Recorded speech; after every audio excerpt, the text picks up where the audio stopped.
दोस्तों, आखिरकार वो पल आ ही गया जिसका हम सब बेसब्री से इंतजार कर रहे थे।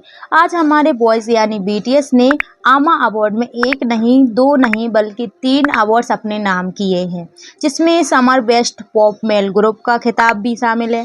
सभी मेंबर्स इस जीत से बेहद खुश हैं और उस जगह की यादों को ताज़ा कर रहे हैं। इसी बीच बातों-बातों में बात छिड़ जाती है गर्मियों के गानों की, जहाँ हमारे एक मेंबर की स्विमिंग वाले गानों में अपना पुराना लगाव याद आ जाता है। सच में ग्रीष्मकाल में गीत होते इतने एक्साइटिंग और एनर्जेटिक हैं।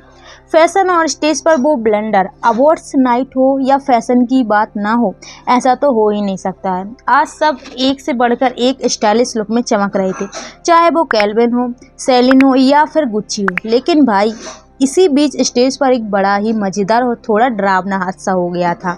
जब हमारे लीडर नामजून और बाकी मेंबर्स स्टेज पर थे, तो वहाँ इतना अंधेरा था कि टेलीप्रॉम्प्ट ही दिखना बंद हो गया था। नामजून और जिमिन दोनों बुरी तरह घबरा गए थे, पसीना पसीना हो गए थे। जिमिन तो इतने स्ट्रेस में थे कि उन्हें लगा शायद स्क्रिप्ट के बजाय फ्री स्टाइल बोलना ही ज़्यादा बेटर ऑप्शन होता।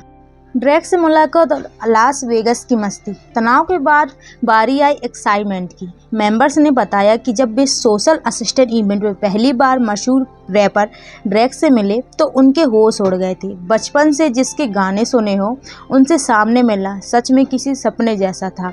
इसके बाद शुरू होती है थोड़ी सी मस्ती और मजाक, जब मेंबर्स एक दूसरे की उम्र को लेकर टांग खींचने लगते हैं। लेकिन भाई, इतनी सारी भागदौड़ के बाद अब सबको जोरों की भूख लग रही थी और वो लास वेगस फन का आनंद लेने लगते हैं।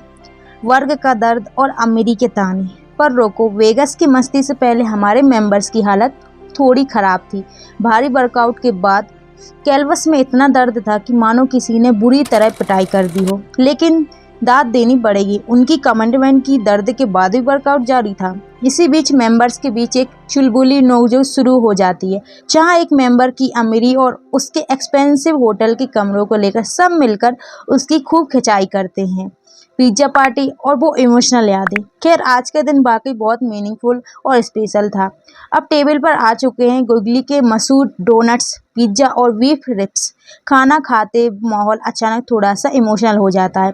मेंबर्स अपने पिछले कॉन्सर्ट को याद करते हैं, जहां वो रो पड़े थे। सच तो यह है कि वो बिना कोई परफॉर्मेंस किए सीधे आर्मी से मिलने जाने वाले थे, लेकिन हमारे लीडर्स नामजून ने उन्हें समझाया और इस परफेक्ट कॉन्सर्ट के लिए मना लिया। थैंक गॉड नामजून ने उन्हें रोक लिया था।